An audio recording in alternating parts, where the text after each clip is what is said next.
প্রশ্ন করলো, বাপের নাম করলো, ভাই করে নাম লেখা দেয় মা বাবার দোয়া। এরকম করে সেই বাবা মা যদি ওই বেশি কথা কম কথা বলার জন্য যদি না দেখতে পারে, সেই জন্য এই দুটো কথা বলতেছি। তাছাড়া কথা বলার অভ্যেস আমার নাই। ওই যে মানু ভাইয়ের মেলা গেছিলাম, টাকা ভাই কি করো এটা সেটা।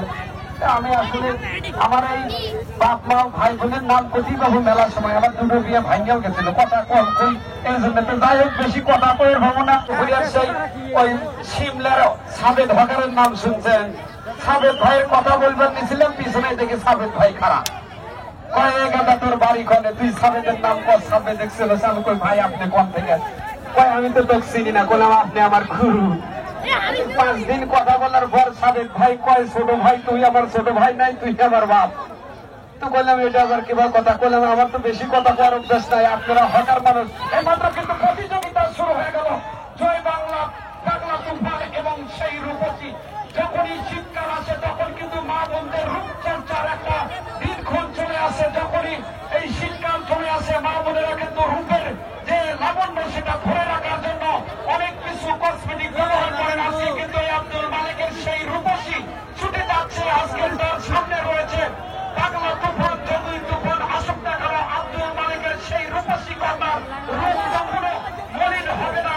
যতই শীত পড়ুক না কেন, তার এই রূপের যে লাবণ্যতা সেটা কিন্তু কখনো মলিন হতে পারে না। জয় বাংলা স্লোগান নিয়ে যখনই ওই 1971 সালে দেশের নিরহগ্রস্ত বাঙালি পাকিস্তানি হানাদার বাহিনীর উপর ঝাঁপিয়ে পড়েছিল রাত্রির অন্ধকারে, সেই জয় বাংলা স্লোগানের মধ্য দিয়ে 30 লক্ষ শহীদের রক্ত ঝরানো হয়েছে।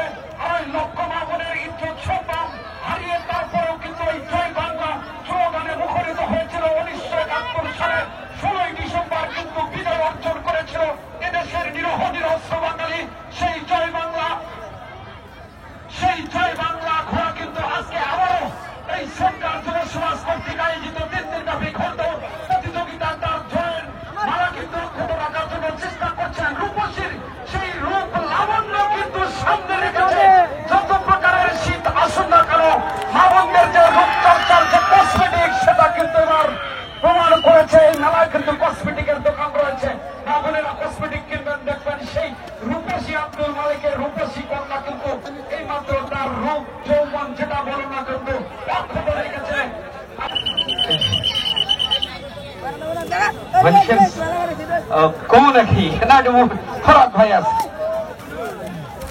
এই যে সেই রূপসী বাংলা রূপসী কন্যার যিনি মালিক আব্দুল মালিক, আসলে আমার নানা শ্বশুর। টাকা দৌড়িয়ে আমি ঘোড় দৌড় মেলায় হকারি করি, আর নানা ঘোড়া দৌড় মেলায় ঘোড়া নিয়ে যায়। নানা